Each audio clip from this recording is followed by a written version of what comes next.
Old Trafford, the iconic football stadium located in Manchester, England, is not just a sporting venue, it is a symbol of history, passion, and greatness. As the home of Manchester United, one of the most successful football clubs in the world, Old Trafford has witnessed countless legendary moments and achieved numerous milestones throughout its existence. But with the new owners planning a large-scale renovation, it's going to mark a new chapter in the stadium's history, as there is anticipation of a revitalized Old Trafford, with rumors suggesting a new stadium will be constructed. With the future of Old Trafford uncertain, what we can be sure of is its history. This is Cryptic Football and the history of Old Trafford. Manchester United's home games were played at a 50,000-seat stadium on Bank Street in the first decade of the 20th century, when then-President Davies began plans for a new stadium with double that capacity. The stadium was designed by architect Archibald Leitch and built on a location near the Trafford Park industrial area. Old Trafford formally opened on February 19th, the year 1910, with a match between Manchester and Liverpool that ended with United losing 3-4. The stadium at the time had one covered seating stand and open terraces on the other three sides. Capacity was little more than 80,000. The stadium remained mostly unchanged until 1934, when a roof was built over the United Road terrace.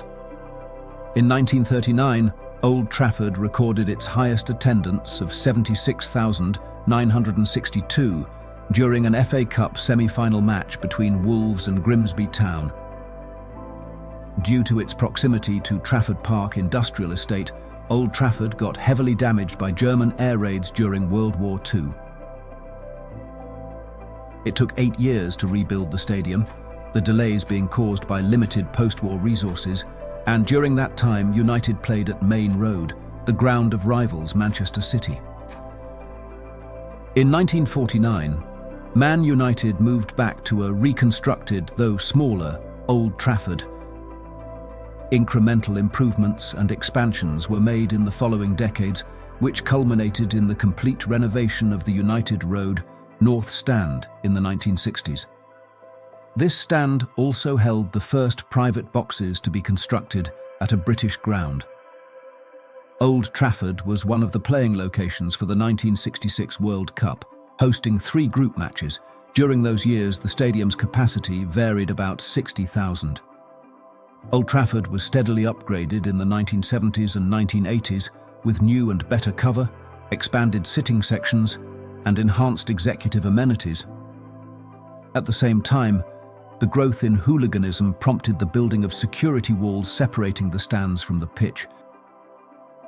In the early 1990s, plans were made to convert the stadium into an all-seater.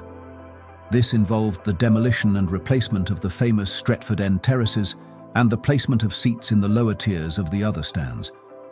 Old Trafford got selected to be one of the playing venues of the 1996 European Championships, and as a result, a new North Stand opened in 1995. By the start of Euro 1996, the stadium could hold about 56,000 fans.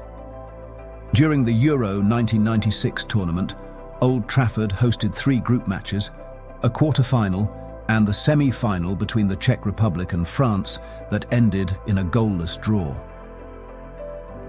In the years following, second tiers were added to the East and West Stand, raising capacity to 68,000 seats. In 2006, the stadium reached its current capacity, when stands got built in the upper-tier corners on both sides of the North Stand. Old Trafford hosted its only European final in 2003, when the Champions League final between Milan and Juventus was played at the stadium.